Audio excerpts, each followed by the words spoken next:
Bitta qatmi ukam? Yo'q, loyiqa qoldirman. Aha, yaxshi. Va qanaqa blogerlik bilasanmi? Ha. Pul tarqatdan pulli o'yin qilaman. Hech ko'rganmisan o'yinlarimni? Gap yo'q. Xohlaysanmi o'ynashda ishtirokchi bo'lishni? Hadi shu ushab tur. Ukamizda hozir bitta to'rda kotida, birozdan kotida. Ukamizga kelib qoldi aka. Yo'q, korоче, bizdan tanir ekan. Ukamiz bilan hozir pulli to'rda o'yin qilmoqchimiz. Va. Yo'q, ukamizga tayyorladik. Qani ukajonim, o'yin shartini prosta hozir sen soyitching kerak. Qara, 5000 yoki 10000, 15, 20, 25 kalacha 5000 talik bitta. Faqat 5000 so'mdan 50000 so'mgacha sonlar nima qilingan. Yo'q, o'shani birinchi etkinga ko'rasan. 5000 dan 50000 gacha nechi pul agar topsang shundoq berib yuboraman. 25000. 25000 dan gap bo'lishi mumkin emas, men sanab ko'rsang bo'ladi endi.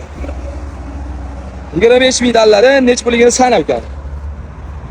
1 2 30000 so'm ekan. Agar lekin bu bola 30000 so'm deganda men bu pulni qaytarib olmasam, to'g'rimi? O'yinimni bilasan, to'g'rimi? Shartlari shunaqa. 1 faqat mana bunaqa qilamiz va bittasiga sovg'a, bittasini olib tushib, meni tanib kelganing uchun. Maylimi? Agar yutganingda 30000 so'm berib olardim. Joningiz sog' bo'lsin, qanchalar yutaman. Gap bo'lsin.